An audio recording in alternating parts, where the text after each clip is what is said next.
as always, win, lose, or draw, I always reflect on the things that I could have done better, things we could have done better to try and take that next step. And if there was any doubters left, there shouldn't be now. I mean, the way he stepped up on this stage and ran through the ball, whatever it took for his team to win. I mean, that was a special performance that I don't want it to get lost in the loss that they had. I mean, even whenever we got all the momentum in that game and we went up 8 points in the fourth quarter, for him to respond and move his team right down the football field and run it in himself for the 2-point conversion, it was a special performance by him, man. And, I mean, you make sure you appreciate that when you look back on this game. As Patrick just echoed, it was a remarkable season for Jalen Hurts. And Dan, we mentioned this earlier in the show when the Hall of Famer Kurt Warner was with us. He said it's the most impressive 180 he's seen from a quarterback in terms of a thrower. RC said you had also echoed those sentiments on NFL Live. How many quarterbacks now, Dan, are you taking ahead of Jalen Hurts? Okay, so taking ahead, there's only 3 right now that I feel that I'm unequivocally, no hesitation, going to take ahead. Josh Allen, Patrick Mahomes, and Joe Burrow. Okay? I can't not pay attention to what I saw last night. It was unreal to watch his performance. I have a conversation right now with myself of, am I taking him or Justin Herbert? And I love Justin Herbert. I think he's going to win a Super Bowl. I think he's going to win MVP. I have a conversation with myself. Am I taking him or am I taking Lamar Jackson? I am. He was so perfect on some throws last night. I have a conversation. Am I having him or Trevor Lawrence? I think that is that next group for me. Now, there's some older guys, Aaron, but that's that next group for me. It's Joe, it's Patrick, it's Josh that I am unequivocally taking. And then right now I'm in limbo. I probably lean towards still taking Herbert, but to watch what Jalen did, to watch the improvement, to watch the control, to watch the leadership, I've never been happier to be wrong about a guy. I mean, I was dead wrong on him, and I want to say it every single time. I can't give him enough credit. He made throws last night, guys. I was like sitting like, you shouldn't make that throw, Jalen. You shouldn't make that throw, and he did, and they were perfect. I think that coming off of this season, and then here's the thing for me, guys. Everyone this week was like, what's he going to do if you force him to play quote-unquote quarterback? You know, how's he going to perform when you got to force him to throw? He threw the ball 38 times. There were 4 throwaways. He went 27 to 38. That's unbelievable. That's unbelievable performance. I think there's 3 guys that I unequivocally take, and then everybody else is a conversation for me right now. Well, let me go here, and I'll defer to the football minds, but I'll let you know what I feel. I was originally going to say no, not top 5, and then I thought about that performance on the biggest stage yesterday. And then you know what I thought about? I'm a huge, huge fan of Justin Herbert. Okay. You lost a 27-0 lead. I ain't forgetting that. I ain't forgetting. Now, I know that I said that Brandon Staley shouldn't have been allowed on the team bus. He should have to fly home commercial after blowing a 27-point lead. And I'm disgusted that you get to get rid of offensive coordinators but not get rid of yourself. That really bothered me. No one fires themselves. But then, well, I'm saying he should have been fired. They should fire him. But here's the deal. Justin Herbert was the quarterback, and you never stopped the bleeding. 27-0. I mean, ridiculous. So you off the list. I got to tell you this, Dan and Ryan. After that performance by Jalen Hurts, are we sure it's okay to definitively put Josh Allen ahead of Jalen Hurts?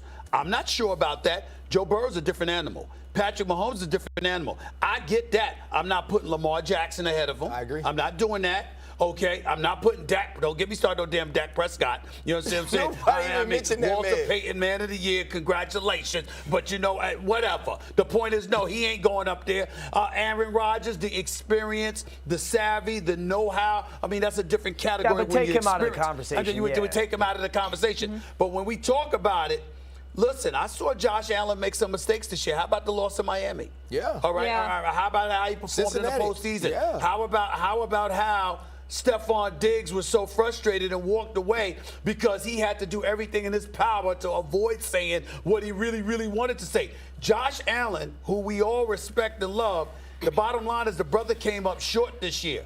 He came up short. There were a few occasions where you can legitimately point to him as a reason they lost a particular game. Then we get to Jalen Hurts. Guys, he was gone for 2 games this year. Before yesterday, the brother was 14-1. Yeah. Completed about 66% of his passes, 22 touchdowns, 6 interceptions, led. And what did the Eagles do without him? They lost. Yeah. And so I look at it right now, and I'm going to say, you know what? Especially as we talk about these young bloods. Yeah, I got Jalen Hurts in the top 3. Yeah, and I think when you have the conversation, what's crazy about it, and I think what speaks more to Jalen Hurts' ability to work to be better is having this conversation at the beginning of the season would have been laughable. Yes. There's no way in our minds we would have ever thought we would be asking which quarterbacks would we take over Jalen Hurts, and you couldn't get to 5 of them. That says that his execution this year far exceeded anything we could ever expect.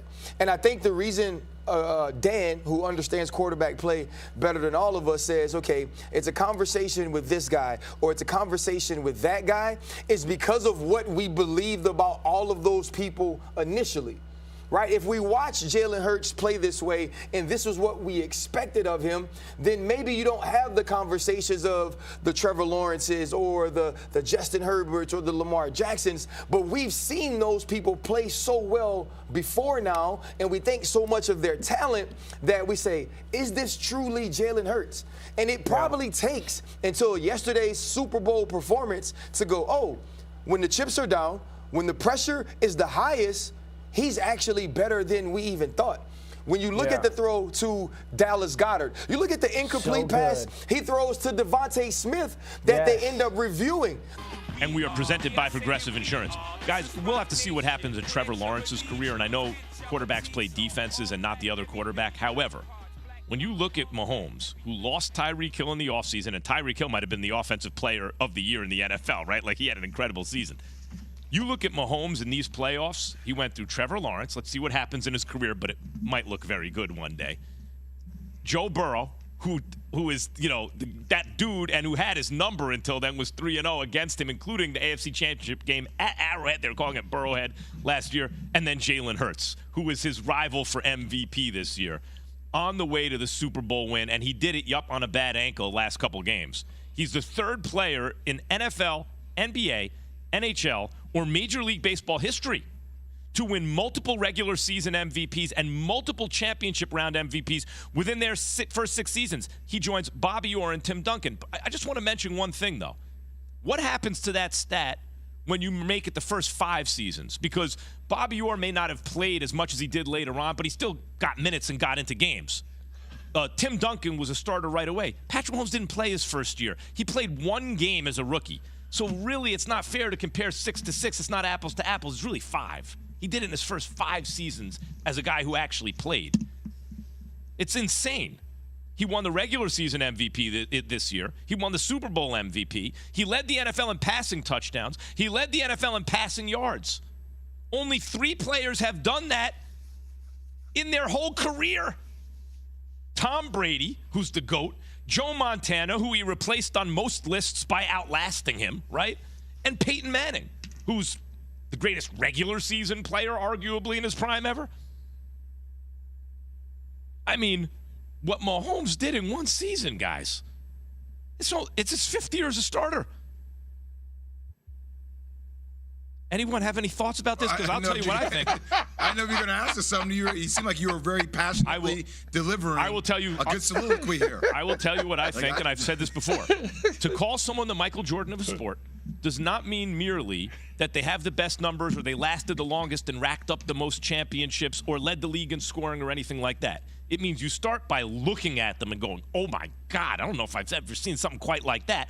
Of course, it's based on stuff that came before them, George Gervin and Dr. J and Michael Jordan. But Aaron Rodgers and Brett Favre, these guys. But, oh, wait, this is different. Then you look at the numbers, you go, oh, hold on, this is different. And then you look at team success and you go, oh, he wins more than anyone else. The numbers and the team success are better than Michael Jordan's first 5 years with the Chicago Bulls.